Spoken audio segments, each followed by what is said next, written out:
Hi, everyone, and welcome back to Cat Chat. Chris, we made it through our first podcast last month, and now we're back. I'm glad you came back. Part 2. I'm glad I didn't scare you off last month. You didn't. It wasn't so bad, right? No, it wasn't. You kept me calm. The savvy vet you are with dealing with cameras. So I'm excited. Well, thank you. And we got a new set today. Now we're in blue. We have green. Now we got blue. We're just going through the rainbow, but I'm that's okay. digging the blue. I'm digging the new setup. Like it. I like it. Me too. Yeah. Let's get right into our high five, because I think we have quite a few this month. Yes, we do. Yes, we do. And we also got to shout out last month's high five Instagram winner. Okay. Because those came in quick. They did? Yes. I love it. Yes, they did. I love it. So who is it? Who won? Okay, so last month, as we go through our high five, we said to all of you, hey, send me your high five on Instagram. Tell us what we talked about. And Joel Blum, who's a student at the high school, sent me those with the quickness. Fired them off. So congratulations, Joel. I hope you enjoy your swag bag. Joe can't win this week. No. Joe, you can't win this week. All right? No. So, but we have a new opportunity for them. Okay. Same thing. If you guys can send me the high five for this month in a direct message on Instagram, another opportunity at a swag bag is all yours. Awesome. Let's get into the high fives. Let's do it. High fives. Well, I have two that I want to say. The first high five is I want to give a high five to Coach Douglas and the Springfield High football team. Absolutely. On a fabulous year. The boys were resilient and really represented Springfield in the best way possible throughout this year and all the way through the playoffs, all the way to the championship game. So I appreciate the efforts by you young student athletes and coaches. Great job and kudos to you and a high five. And what is that? What is that? It's a high fiver, baby. High five to Coach Doug and company and coaches. New addition to the high five segment. That's right. Yes. No, but on the real, I have really enjoyed watching the whole community, come together for that team, come together for the boys. And it's just really cool to see all of the unity that comes about. All of the blue, all of the gold, that lines the streets. That's something that I don't think people have seen in a really long time. Yep. And to see it 3 years in a row, I don't think anybody has ever expected it. Nobody even thought that. No. Yeah. And I know it was a little bit of a rough start this year. Mm-hmm. And I think some people may have even written it off. Yeah. Entered the playoffs at 5-5 and right. the number 12 seed out of 16 teams in the region. Right. And got all the way to the state championship. Right. Love it. I love it. Who else you got? Well, I want to give a shout out to all the students who are participating in Do the Right Thing contest. That's W-R-I-T-E. W-R-I-T-E. Yes.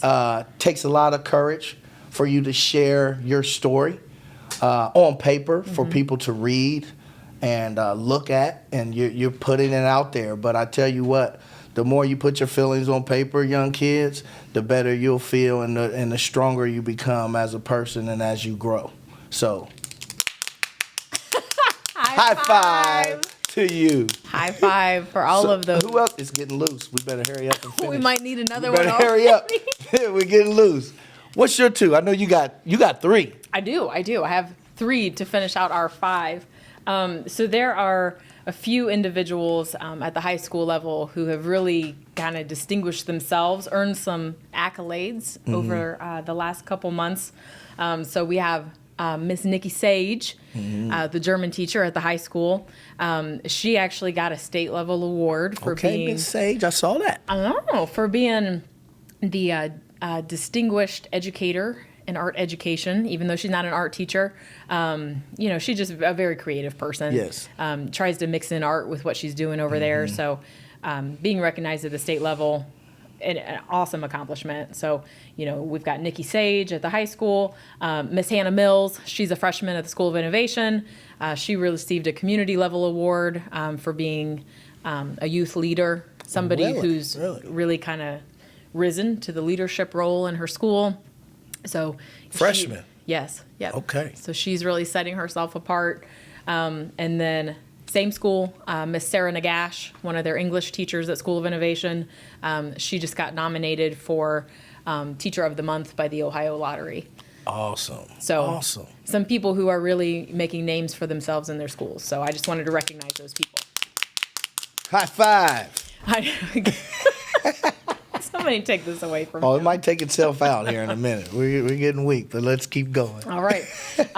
My fourth high five is for everyone at Perrin Woods. Perrin Woods, high five. Fun little classroom lesson at Perrin Woods. Okay. They are learning about how to write letters, learning about different parts of the country. They're doing a great mail race right now. So they've written letters to all of the visitors bureaus in every state around the country. Just learning about different parts of a letter and things like that. But they're starting to get gifts back from the different visitors bureaus. So, they got their big map out and they're checking off which states they got back from. And the kids are really getting into it because, they're starting to get mail in every day, checking the mail and things like that. Ownership. Yep, absolutely. So Perrin Woods, just getting kids engaged in what they're doing. I always like to see it. High five. Well, at least I need one too if we're going to do it. You got to get with it. And my last one, this is really cool. I'd like to see this kind of in person. I might have to stop by next month. Lincoln Elementary has started a flag football and basketball after school activity. Oh boy. So, they're trying to get some clubs after school activities going for the kids. So earlier in the fall, they did flag football in like an 8-week session, just, showing them the mechanics of the games and stuff like that. At that age, obviously, they're not into organized sports yet all the time. So it sounds like it went really well. They're going to start basketball soon. So just something fun for the kids to do after school, another opportunity for them to get into. So I really liked that. I would love to just be a fly on the wall for some of those practices. I commend Dr. Smith, right? Patrick Smith, yes. Dr. Smith, Patrick Smith, the principal. He called me and talked to me about this program that he was starting. And I love the idea of our elementaries having some sports programs or clubs involved that is school connected, because it teaches that school spirit with the kids, and it also gives them a sense of belonging to something with their school, and combining education with sports. Right. At an early stage. It sounds like they're having a great time with it. High five to Lincoln. It made it. It made it through. Barely. Well, y'all know the deal. If you can send me our high five topics in a direct message on Instagram, you will get yourself a cat swag bag. And just ask our friend Joel Blum. It's pretty awesome. So we made it through. High five. And who's on our guest list today? Oh, we got some stuff. We got the Hayward Extreme Bots and Jerome's soccer team. Man, these kids are cool. These kids are cool. Yeah, can't wait to see them and talk to them. Yep. We got Gary Blevins, local artist. Yes. Man, you want to talk about talent. Okay, so I am mesmerized by this guy. So he's a painter, came from North. He's going to be our featured alumni today. Okay. Has been in several different museums around the country. I'm sure he could probably paint with one hand behind his back. I bet he can. And then who do we have for Community Connections? For Community Connections today, we have Aaron Clark explaining his organization, Legacy 24. Love it. Love it, too. He's doing a great job with that. And we're going to talk about a couple more things that I want him to let the public know about, some other things he's involved in online that they can tune into as well. Okay. Well, you heard it here. Chris is going to lead us off with Cat Den happenings. Let's do it.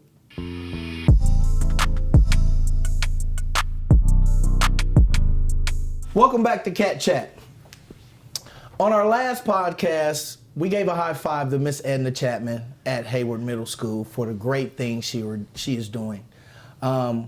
Today, we have a department within her school that is doing great things. So as for the Cat Den happenings today, we have Hayward Middle School with the Hayward Extreme Bots and the drone soccer team. Welcome, everyone. Thank you. Thank you. Why don't we start over here with you? Tell them your name. You are probably a teacher, I would say. I am. So Yes, I am. let them know what you are teaching, first and last name, and what you're teaching. Well, my name is Luke Kelly, and I got the awesome privilege of getting to start this group with Extreme Bots and drone soccer. I teach math during the day. Awesome. And I also do a little bit of flight in space, just started that, but now we get to do drone soccer and Extreme Bots after school. Awesome. What's your name? I'm Colin.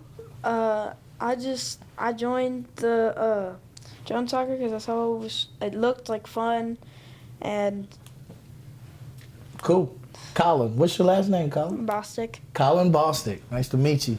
Hello, my name is Jameer Rose, and I joined Drone Stalker and Extreme Boss because it's my first year at Hayward, and I wanted to try something new because it's my first time in a club.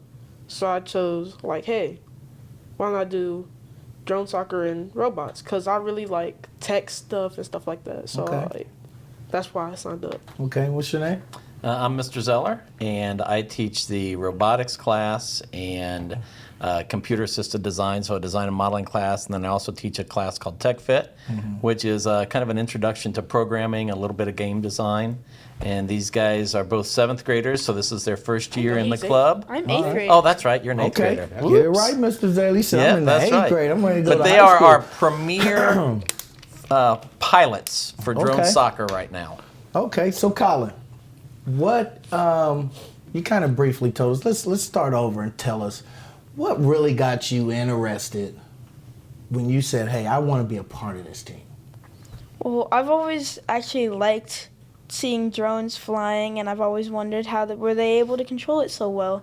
And seeing those videos on like YouTube and whatever streaming platform or watching platform, I always was wanting to drive my own drone. And once I saw drone soccer at Hayward, I wanted to join immediately. That's awesome. And now you're a pro. Jameer, get into more depth in telling us like what was the moment that you said, "I'm all in with the Extreme Bots and Drone Soccer team"? It was when I started watching BattleBots when I was a little kid. I was like, Okay. I saw this one bot. It was called Redbot, and I wanted to build a robot just like that.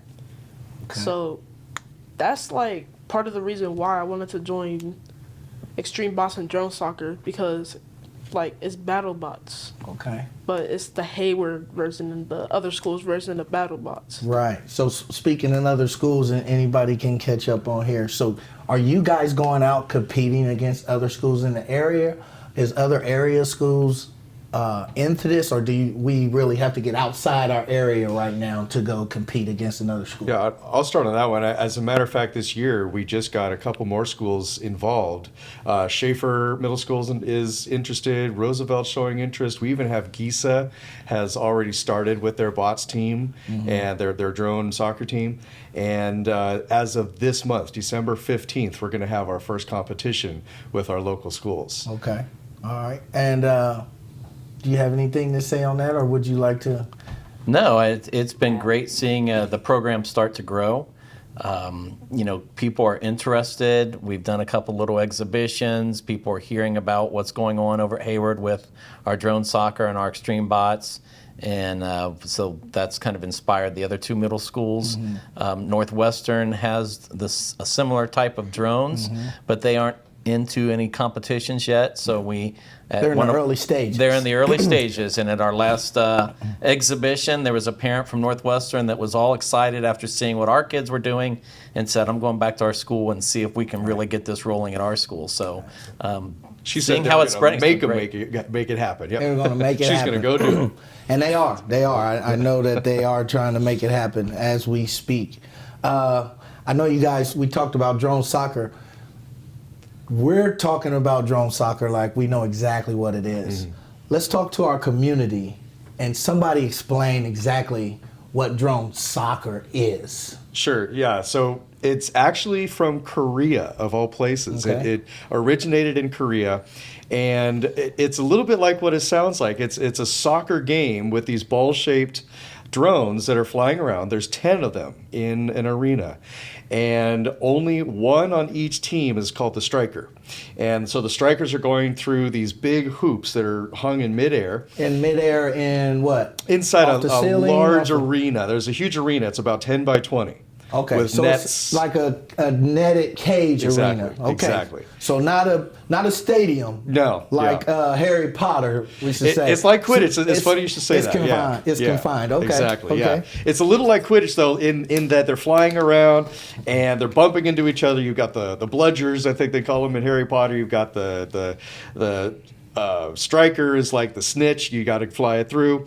So yeah, it's this really exciting game. And from Korea, it came into the United States through Colorado. They were the first state to actually get it, and now it's spread all the way throughout the United States like wildfire. It's just so exciting that it's awesome. here. That is awesome. So, do you guys have positions on the drone soccer team? Well, not yet. Not yet. Y'all trying out for spots? Yeah. What spot would you like to be? What are you shooting for? I'm Either shooting a for the striker. striker. Yeah. You shooting too. for the striker? Me He said, too, let it for be real. known. I'm shooting for the striker. Me too, for real. Like Okay. either a striker or a defender. The striker is the one that scores, right?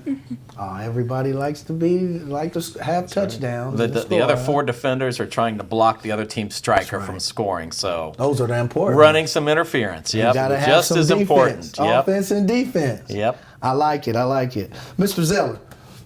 So we talked about competition. You guys know what drone soccer is now. We know there's a cage. Just to let you guys know, I originally put that cage together for you guys. Nice. And it's a mug trying to put it together and take it down. You need at least 6 guys. Oh, You figured that out, yeah, huh? that's big. it's a man. Tell us about a typical day of a drone soccer function. How do you guys function at Hayward? So what we've been doing, we meet once a week after school, and the drone soccer and the Extreme Bot clubs all meet together at the beginning to kind of find out what we're doing that day. And then the students that are there for drone soccer, they'll grab up their drones. We head downstairs to the cafeteria, and we have our cage typically set up on the stage. They will get their drones all synced up, make sure everything's working correctly, and then they slide them in underneath the netting, and they will start practicing flying, see if they can score through the goal. Okay. Sometimes we'll say, okay, one person's going to try to score, other people try to block them. Coaches are taking notes. Well, Seeing who's the best striker. And we, who's we, not. we do notice those kinds of things, Okay, yeah. okay. But it takes a lot of practice, and the kids have to consistently come. It takes a light touch, which they find out quickly. We have had multiple drones hit the ceiling. Absolutely. And propellers, I think we had 3 or 4 propellers break yesterday as they crashed down onto the floor. Oh, And So- that's a learning experience too. The kids get to do their own repairs and replace their propellers. They need to know the dynamics of the propellers, which one is the correct one that goes in the correct spot, and so they get to actually tinker with that a little bit too. that's awesome. You talked about, speaking of tinker, you talked about the Tinker CAD Yep. and the 3D design. That's Is right. this for Extreme Bots? Yeah, so for Extreme Bots, the kids actually, we don't go out and buy a kit. We have from scratch, from nothing except for their own awesome imaginations, they create their own bots. Okay. And we actually have one on the table right there that was used last year. You can see it's a little beat up. It's been through battles. It's won battles. That was one that one of the kids it was from concept to reality. Okay. And we use this program called Tinkercad. This is one of our new concepts that one of our kids came up with recently.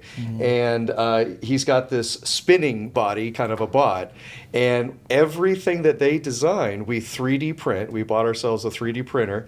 And that comes thank you to the Braxton Miller Foundation. They are our sponsors and got us all the equipment we need. And we teach them how to put the wiring in, the motors, put the wheels on, how to fix things if it goes off. And if you can see on the one on the table, there's a spinner on the front, that blue part. And they create their own BattleBot weapons, basically. So the idea with that one is to scoop under your enemy and flip them over. So that's the BattleBot, and you flipping them over. I've seen that on TV where you just destroy it. Yeah. Right? And you slice it up. So we got a drone, and that's a remote control right here. Does anybody know how to fly it? I know we talked about everything is great, but I'm looking at these cool tools here and the drone and the remote control.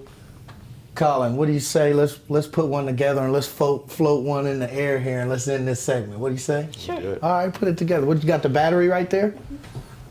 So you got to connect the battery, right? Okay. First, you gotta tie it in. Okay. Tie it in.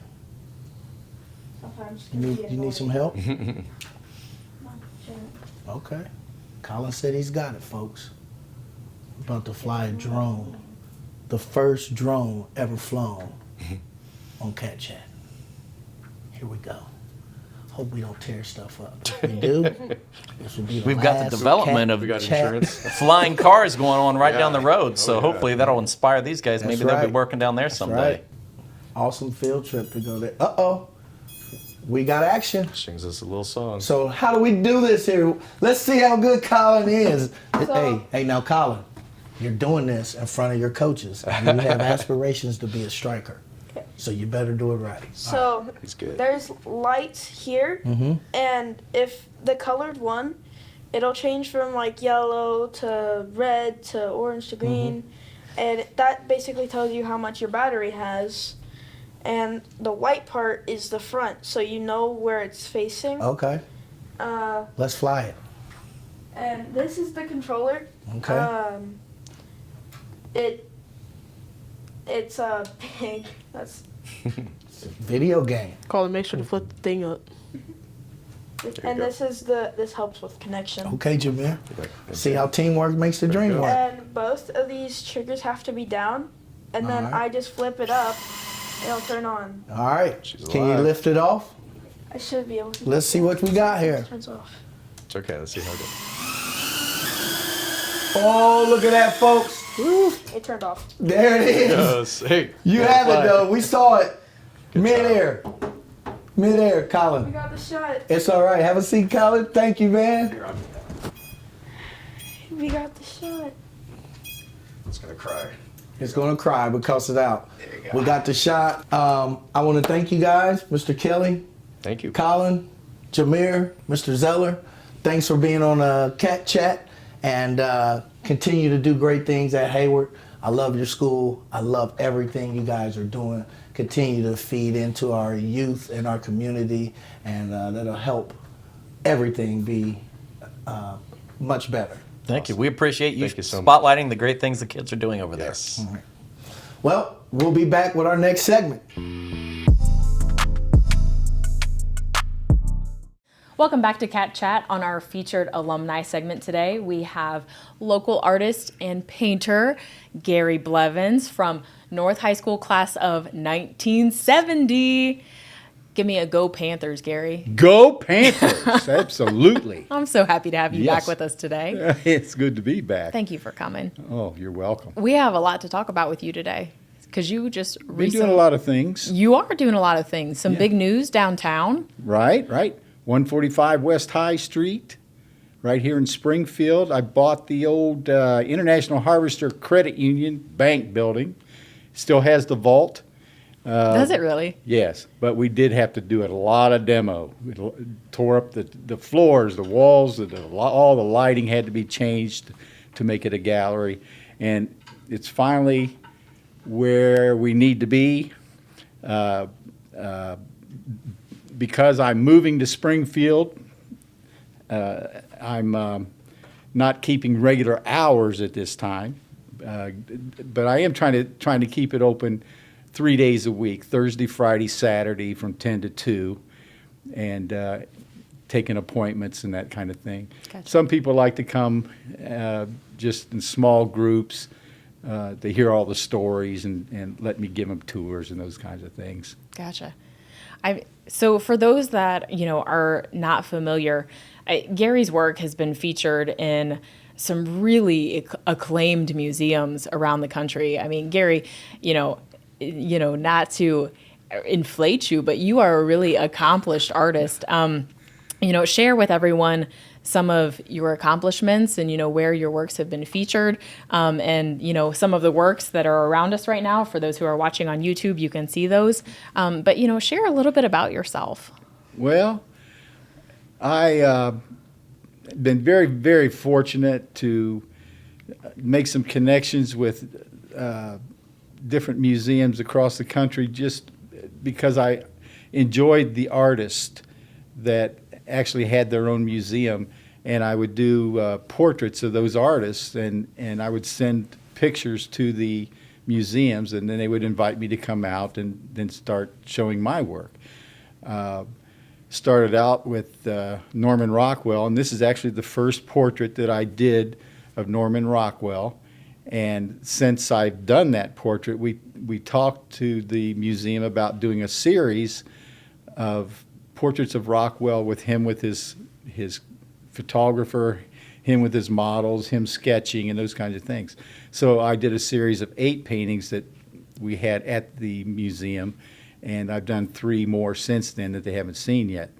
But the biggest thrill for me was being able to go to Arlington, Vermont, to the studio where he worked and did his most famous paintings.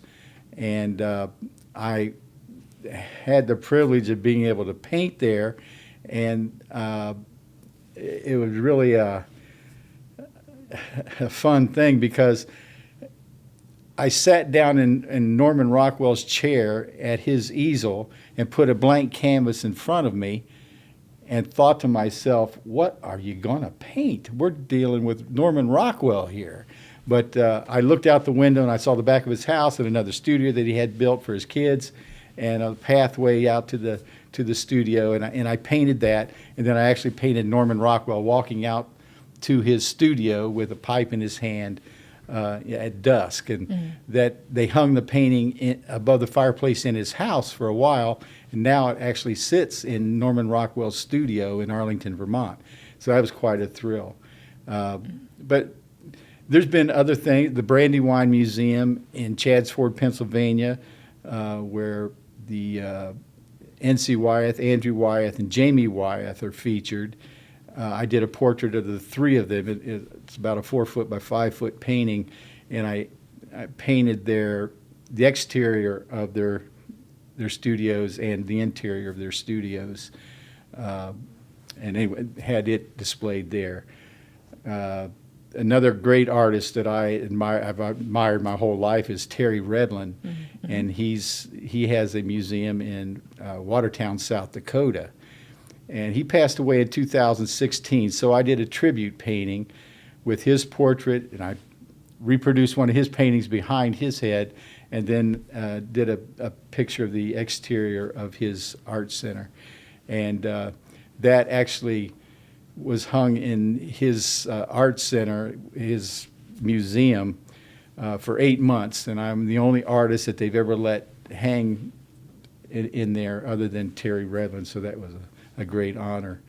But the thing with Norman Rockwell, I mean, I went recently, this year, went to a model reunion and met some of his most iconic models that are still alive. There's still quite a few. But one of them was Mary Whalen, who was 9 years old at the time that she modeled for Norman, and she was Norman Rockwell's favorite girl model because she could raise her eyebrows halfway up her forehead, and so he got a lot of expressions out of her. But she modeled for the painting called The Shiner, which he shows her sitting outside the principal's office, and she's all proud because she obviously beat up one of the boys or something. But Mary Whalen was at this reunion that we were at, and I asked her if she would mind modeling for me in the same studio that she modeled when she was 9 years old, and she did that. Patty did the honors of representing the 9-year-old, and I put Mary Whalen as an 85-year-old next to her. And then so I did this painting showing her as an 85-year-old and a 9-year-old. So anyway, it was pretty exciting. The painting has not been to the Arlington, Vermont studio yet, but we plan to take it as soon as we can get out there. Well, and when you were coming in today, you were telling me about all of the paintings in your new gallery, and I couldn't believe when you said that you have over 200 in your new gallery downtown. Well, I actually have about 165 hanging up. That's incredible. But I've got another, I don't know, another 100 paintings that I intend to circulate them, bring them out and let people see them all. But, it's just a case where I wanted to create a place where Springfield people could come and stroll through the art gallery. It's free of charge, and just to see my art.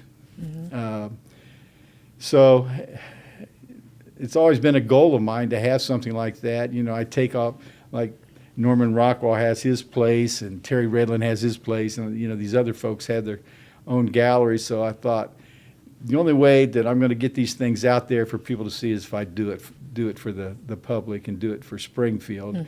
And because I have such the relationship with Springfield, being born and raised here and gone through the school system, and they've been such a great influence in my art life, Right. that I thought, who better to do it for, and try to make that a long-term goal. Now, the last time that we kind of talked in depth about this was during your Alumni of Distinction interview for 2023. Again, for those who were not aware, Gary was also one of our Alumni of Distinction recipients for 2023 for Springfield City School District. And during that time, you shared with me that it was one of your teachers here at Springfield City School District who really saw the artistic talent in you. Yes. And that's kind of how this all got started. Right. Share with everyone, if you Okay. would, a little bit about that. Okay.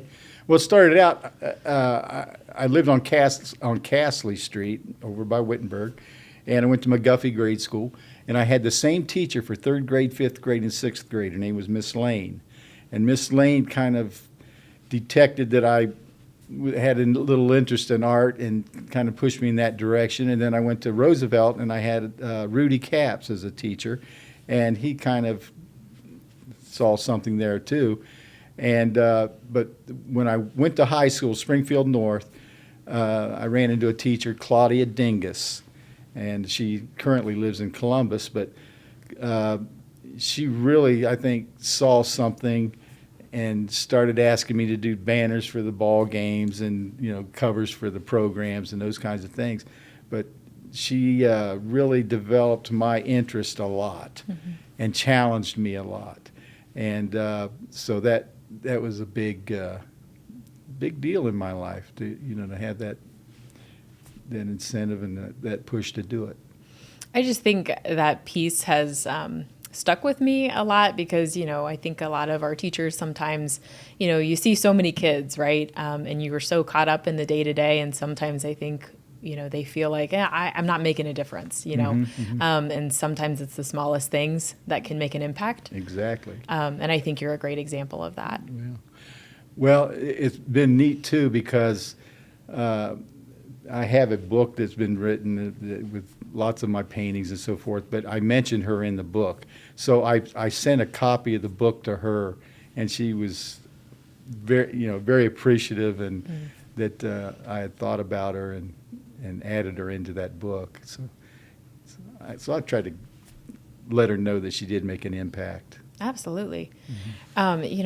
Gary, you've done other things too outside of painting. You've been a photographer, and share with everyone, some of your other interests as well. Yeah, well, I was a wedding and portrait photographer for 35 years. So if anything, I have a story, a million stories about weddings and things that could happen at weddings and did happen at weddings. But the other thrill for me was I was always so interested in sports, and I ended up with my photography being able to shoot sideline sporting events, and I actually did some professional games, and I've done Sugar Bowl games, Peach Bowl games, those kinds of across the country, and those have just been super exciting. But the photography for me was I think was my creative release because for so many years I never thought that my painting was good enough. I do a painting. My goal was always to do at least one painting a year. whether it be somebody's house or a dog, a cat, whatever. But I never really thought I could make a living doing it. And so the photography, allowed me to be creative, at least on Saturdays at weddings and with sporting events and those kinds of things. So that's what that's all about. Your turn.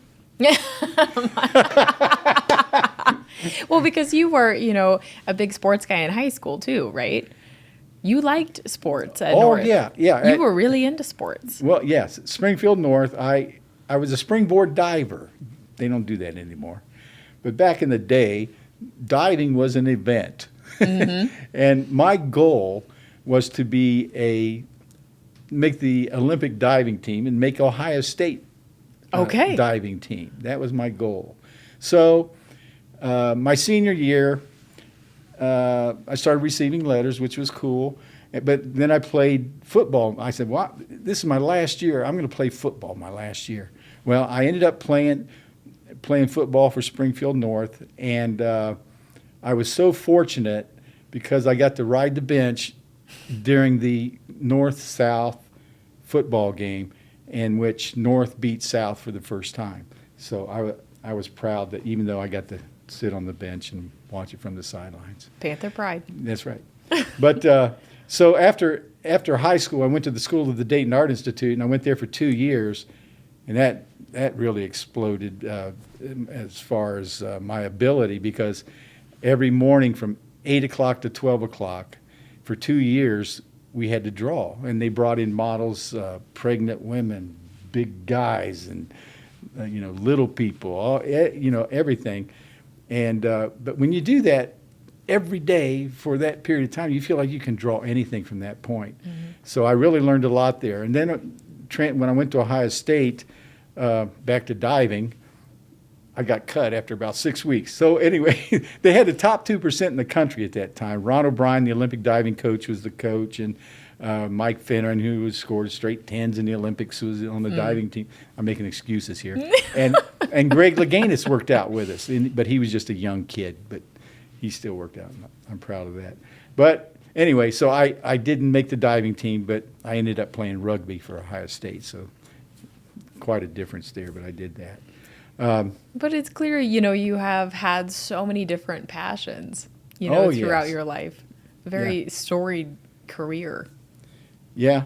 So, for several years, my dad was in the printing business, and so along with the photography and doing artwork and coaching the Wittenberg diving team for several years,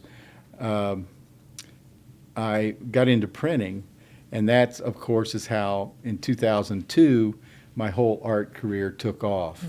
And that was a case where a gentleman came into the business, and he was having cards made with famous athletes on them. And he said they were looking for someone that could paint the Ohio Stadium, since they've added 19 rows to the top. And I said, well, I could do that. And he kind of looked at me like, are you nuts? But anyway, so when he came back to pick up his order, I had that painting. And they took it, they had it licensed, and we sold over 2,000 of them in the stores. So it gave me the ambition and the drive from that point. Hey, you can make a living doing this if you just get with the right people and do the right thing. So that's how that got started. Well, Gary, I want to finish by, just kind of going back to where we started, about your new venture with this gallery. I'm really excited for you. I think it's awesome, again, to just have something different downtown. I'd love to see new things come to downtown, especially just the creative use of, the old bank building, International Harvester. So, again, just let people know where they can find you. And if they want to check out the gallery, just any more information about how people can get in touch with you. Sure. Again, it's at 145 West High Street, and it's got a big parking lot in the back, and come in the front doors or the back doors, and I mean, it's just, we want a place where people can come in, relax, walk around, not be threatened in any way, and just enjoy the artwork. Now, as far as the vault, there's another talent involved here. Patty is a quilter, so we have a quilt room in the vault. It's all quilts, so you can enjoy those as well if you're not really into the art. But yeah, so I have a Facebook page. We're totally redoing the website because of the move and everything. Okay. But if you just go to Gary Blevins, if you just Google Gary Blevins art, a lot of information and things will pop up, Wonderful. get you down the road. Okay. Well, again, thank you so much for being here today. you're Excited welcome. to see you again. And is we'll have to fun. come down to the gallery soon. Oh, I hope you do. All right. Thank you so much, Gary. Thank you. All right. Thanks, everyone. See you in a couple minutes.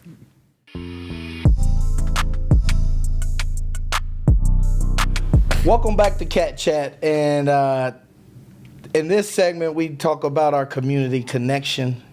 And today, in our community connection, we are going to be talking about the organization called Legacy 24, and I have Aaron Clark with me today to talk about Legacy 24. How are you doing today, cousin? I'm well, man. How you doing, cousin? I'm doing good. We are family. We are family. Switching the roles today a little bit. Right. You know, I was on your what's it called? Springfield Stories. Springfield Stories. Yep. And you got a new one coming out, Springfield Stories, right? Got a new one, yes. We got the last one finished this season, then we're ramping up for season 3 next year. I really enjoyed sitting there, man. I know I talked a lot. Hey, it's amazing. I appreciate you sitting, Yeah. man. That's the purpose of Yeah.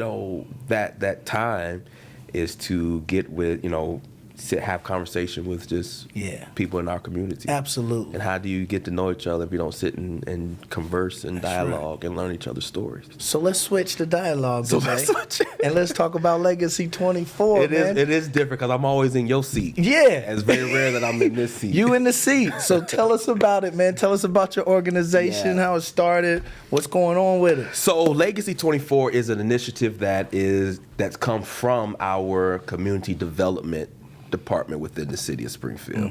I serve as the neighborhood planning coordinator. Two sides of that. One deals with our fair housing, tenant and landlord concerns, evictions, things like that. And then the other side of it is neighborhood engagement, community engagement. So Legacy 24 is an initiative that's birthed out of that department, our neighborhood impact, department. And it's really just a way to unite, strengthen neighborhoods, bring unity through our community, through the neighborhoods. Springfield has a lot of legacy. We are often referred to as a legacy city. So we wanted to keep that legacy in front. That's why we use the word legacy. And when you have that, you have the good legacy, you have the bad legacy, but it's history. You embrace it all, And then the 24, because we're really looking to launch it fully in 24, year 24. 24, so the year 24. Yeah, so that's where Legacy 24 comes. But it's a neighborhood initiative, and there's different aspects of it. We have what we call neighborhood influencers.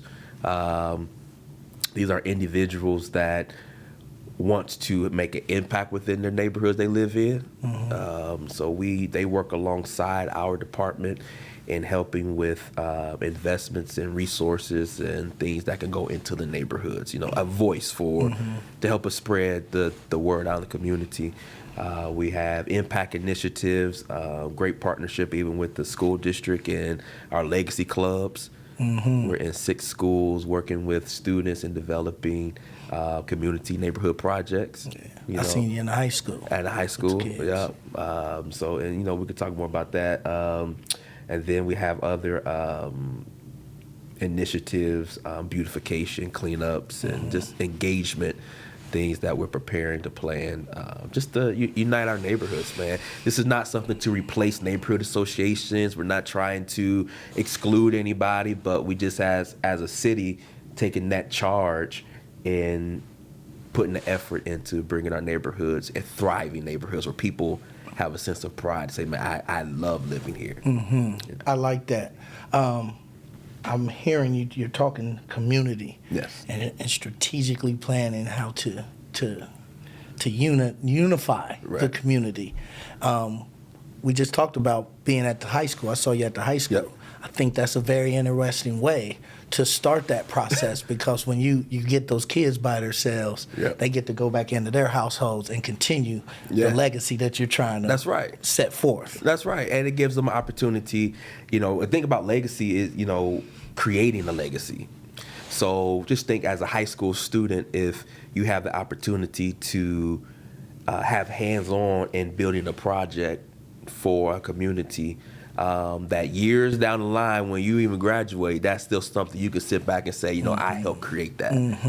That's a legacy for, Yes. that's me in 10th grade, man. I remember sitting with Aaron and the team and everybody, during Legacy Club and coming up with this proposal for this project to help create that legacy. Telling your kids about telling it. your kids, Showing. that's some ownership, man. Yes, yes. That you can have as a high school, as a student. So that's why I'm really excited about that part. And we all remember when we were kids and we finally had to invest in something that was ours. We took care of it a little Right. bit more than the things that 100%. we just inherited, right? 100%. So that's great. What else are you guys doing as far as projects in the community? I know there's something that you're doing along with the bike trail. Is there anything that? Yeah, so right now, that part, we're just now in the phase of selecting projects with the schools. And I will say the schools that we're working with now, Springfield High, Soy, Fulton, Lagonda, Schaefer, and Hayward. Oh, that's awesome. Yeah, those are the 6 schools that we are working with for this year. And then as we approach the next year, then we will try to get into the other schools. Our goal is to tackle all of the schools within in the city to help be a part of this project. Right. Creating a project, I should Yes. say. But those are the 6 we are working with now. Each school is in the process now of creating projects, coming up with projects. So we split the students up. They have 3 categories. They can do beautification, safety, or engagement. Okay. And each group comes up with a project that falls within those lines. Yes. Once they have that project, there's an application process, what we'll call a proposal. And just like if you wanted to do something within the city and you write a proposal that you present to city leaders, commission, whatever that Absolutely. may be. They're in that process now. Okay. So we're still selecting projects. Nothing is confirmed. Right. There was some ideas around bike trail, ideas around green space, parks, outdoor learning spaces, crosswalk, just all type of things, but nothing is selected at this present time. So they're still brainstorming that part. Awesome. Say you're in 6 schools, they're figuring those things out. Yeah. I'm part of a organization that has grown, and you start somewhere. Right. Talk about that, because we may have some listeners that are trying to build a program, and I know this one thing you said is we're going to start here. Yeah. And then try to venture out. And the ultimate goal is Right. I started with 1 school, and now I'm in 8 schools. Yeah. But eventually we want to be in everything. As Right. far as my brother's keeper, how are you in all 6 schools by yourself? Because I know I couldn't do it by myself. Oh, no. There has to be a team. So I'm giving you the opportunity to shout out to your team to why you're so effective right now with just 6 schools. Yeah, there is a team. Yeah, there is a team. I cannot do this by myself. There is no possible way. I'm a man of many talents. That's but right. Trying to be in 6 schools is not possible.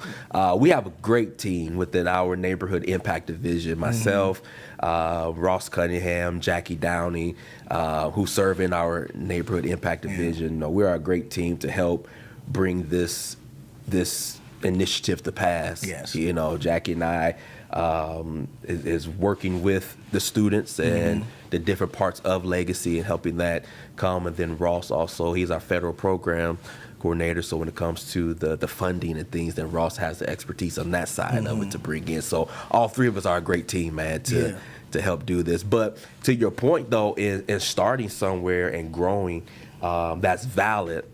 because I think sometimes when we want to do programming, everybody thinks of the big vision, but don't know how to scale it back to get there. Mm-hmm. And sometimes, you know, you can have that big vision, but you got to, you know, take those baby steps and work it to get to that point, and making sure that what you're doing is sustainable and having a strategic plan with implementing it. Mm-hmm. Because I could have a great vision, man, with Legacy 24, and it would be crazy to do all this talking about Legacy 24 and we don't have a sustainability plan for it. That's right. You know? That's right. And then 25, man, everybody in the city be talking about, what happened to that Legacy 24? And it's 25. You know, what happened with that? Aaron and Steve was doing all this talking about the Legacy 24, and now, you know, so you want to make sure that it's okay on the front end to take that time to build it. Mm-hmm. Think about that. You know, you don't have to jump in. You know, take time to build it. Yeah. And working and be transparent with it. You know, I can't say that everything is ironed out. We're still working through some kinks and. You know, with schools and projects. I love the logo. You know, I appreciate that. I love the logo. You know, shout out to Rich Wood. Yeah. Rich Wood Bank actually, Richwood partnered Bank. with us in creating that logo. Awesome. So, Awesome. yeah, it was good. Shout out to Paul Prince for Paul doing the Prince shirt. for the shirts. Yeah, shout out to Paul Prince. Yeah. So it's all about collaboration, man. But yeah, to your point, I would.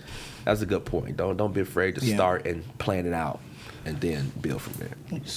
Following up on collaboration, how can families, how can they find you and reach out and figure out how can they get involved? Well, if they need some assistance, if they with need housing? if you want to learn more about Legacy or need some assistance, then you can email me at aclark@springfieldohio.gov, or you could call 937-324-7696. And I'll be glad to connect you and bring you part of our Legacy family, Legacy 24 family, and seeing how you could be a part of influencer or initiative or something like that. Okay. Aaron, I love what you're doing. I love everything, man. You make me proud. I'm glad that you're a family member of mine. Every time I see you out there or hearing stories about you and what you're accomplishing, man, it just makes me proud that there's more people out here with passion about our community and the people living in our community, man. I thank you. I commend you. I appreciate Legacy that, man. 24. I wish it nothing but the best. Anything I can do, let me know. Anything the district can do, you know we're here. All of us, because we're all family, and it's going to take a village to get to where we got to go. 100%, man. But we're going to get there. We stay committed and consistent. Yes, sir. We get there. Legacy 24, Aaron Clark. We'll be back with some more catching.